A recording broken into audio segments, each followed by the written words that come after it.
Isang magandang araw kay Ma'am MC Book PH. Ayan po siya, ma'am and sir. Okay, so ito po yung free nating transformer po. Ito po yung saksakan para sa sewing machine. Huwag po natin ito isasaksak ng direkta kasi bawal po siya. Ito po yung saksakan niya, ma'am. Ayan. Power on and off. Ayan po siya. Okay. So, ganyan lang po siya kadaling gamitin, ma'am. So, ayan po siya, ma'am. Ayan po, ma'am, yung mga request niya po previous natin. Okay, so ayan po sila. Tsaka yan. Hindi po yan makakalimutan po, ma'am. Okay, so ang gagawin natin, maglalagay po tayo ng sinulid sa itaas papunta sa karayom. So, kailangan muna natin tanggalin itong ano natin, tela natin, ma'am. Hindi pwedeng nandyan yan. Kasi hindi natin makikita kung paano po tayo maglalagay ng sinulid. Huwag niyo po kalimutan mag-follow sa ating Facebook page po, ma'am, sa Mato Sewing Machine Vlog. Okay? At pa-feedback pa rin din po sa ating shop sa TikTok. Pinaka-importante po yun, ma'am, na kayo po ay makapag-rate pag ma-receive nyo po yung sewing machine nyo po. Okay? So, nandito po yung another freebies natin, ma'am. Kompleto po yan. Wala pong labis, wala pong kulang. So, as in, kompletong-kompleto po siya, ma'am. Ayan. Okay? Unang-unang gagawin natin, maglalagay po tayo ng sinulid dito. So, pinaka-importante, pag maglalagay tayo ng sinulid dito, papunta sa karayom, nakataas po yung pressure foot. Ayan. Kahit anong klaseng sewing machine, dapat nakataas po yung pressure foot natin. Para po, solid po yung pagpasok ng sinulid sa ilalim. Ayan. So, ito po siya, ma'am. Tatanggalin ko po yan. Ayan. Ilalagay ko na po ito. Ayan. So, ito po yung sinulid natin. Sobrang higpit. Itulak natin yan ng konti para gumalaw po yung sinulid natin. So, ito po yung refilling thread natin, ma'am. Ha? Ayan. Tingnan nyo po siya. Functionable po siya, ma'am. Okay. Tapos, ilagay natin dyan. So, unang-una, step 1, ayan po siya, ma'am.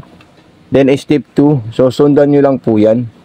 Okay. So, step 3, dire-diretso na po siya. Dito. Then, paakyat. Then, pababa naman po. At dire-diretso na po dito, ma'am. Ayan. So, ganyan lang po siya, ma'am. Kadaling lagyan ng sinulid po, ma'am. Ha? Ayan. Okay. Sana nakita natin at naiintindihan natin yan, ma'am. MC Book PH. Pinaka-importante po yung tutorial demo nito na mapanood nyo po siya para dito sa ating unit. Okay? So, ipapasok ko na po siya sa butas ng karayom. Straight line papunta po sa likod. So, ayan po siya, ma'am. Naipasok ko na po siya. Kukunin ko lang po siya sa likod. Itataas natin ulit ito. Tapos, babantayan po natin ito, ma'am. Ayan. So, ito po siya, ma'am, yung bobbing natin, ma'am. At marami po kayong pa-freebies dito, ma'am, na bobbing po, ma'am. Ayan. Meron dito at saka meron din dito. Okay? So, ilalagay ko na po yan. Ganyan. Din ipapasok ko po siya dito, ma'am. Ayan, meron po siyang indicator. Talagang napaka-solid talaga siya. So, ikutin ko, ipitin ko to, ikutin ko to para mailabas po niya yung sinulid sa bobbing. So, ayan po silang dalawa. Then, pagkatapos po niyan, ipapasok natin dyan at ilalagay natin ito. So, ito na po siya, ma'am. So, magsasample po tayo ng mga design at saka stitches ng ating unit. So, ma'am, MC Book PH, dito po yung mga ordinaryong patterns natin, ma'am. Straight line. Ayan. So, pipindutin natin yan. Then, yung reverse. Ito po yung reverse natin, ma'am. Ayan. Okay. So, pindutin natin siya ulit po, ma'am. So, napakahusay at napaka-smooth ang performance ng ating unit. Sobrang solid po siya, ma'am. Ayan. Kung gusto niyo pong zigzag, ayan, may zigzagger dyan. May double stitch po siya or triple stitch na gusto nyo pong gamitin. Kahit anong po dyan, ma'am. All goods, all function na po yung unit natin. Zigzag po tayo, ma'am, ha? Ayan. So, magsisigsag na po tayo, ma'am. Ayan. Tapos, yung mga iba't ibang klaseng design niya po, ma'am, para lumabas po siya. So, ito po siya, ma'am. Ayan, o. Pipili na lang po kayo dyan kung ano pong gusto nyo mga design. Ayan, number 6. Ayan. Then, ulitin nyo naman po siya. Pipindutin nyo kasi kailangan nyo po maghanap ng ibang pang stitch. So, stop nyo po siya. So, pindutin nyo po siya. So, mamimili na lang po kayo pang piping or kahit anong klaseng design niya po, ma'am. Okay? So, napakadali lang po yan, ma'am. Kasi lahat ng design niya, dito lang po tayo pipili. Tapos, dito po tayo magsiselect.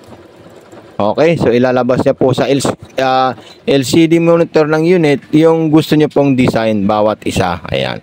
So, subukan natin siya, mama. Subukan natin siya pumili ng mga iba't ibang klaseng design. Ayan. Ayan. Pipili na lang po kayo dyan, ma'am. Kahit ano po dyan, ma'am, pwede nyo po gawin. Or pwede nyo po ipagawa sa ating unit. So, napakahusay talaga ito, ma'am. At Pati rin po ako ma'am, grabe, napakaganda talaga siya. As in, sobrang ganda. Ayan. Okay, so another design naman po. Ayan. Yun yung mga ganyan, no? Ang gaganda po niya, no? Ayan. Okay.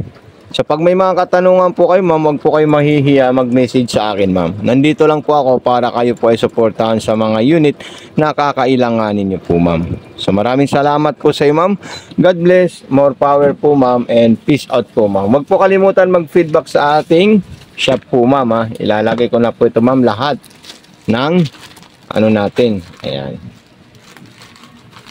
Kaya isahin ko na lang sila dito para hindi sila magkahiwa-hiwalay.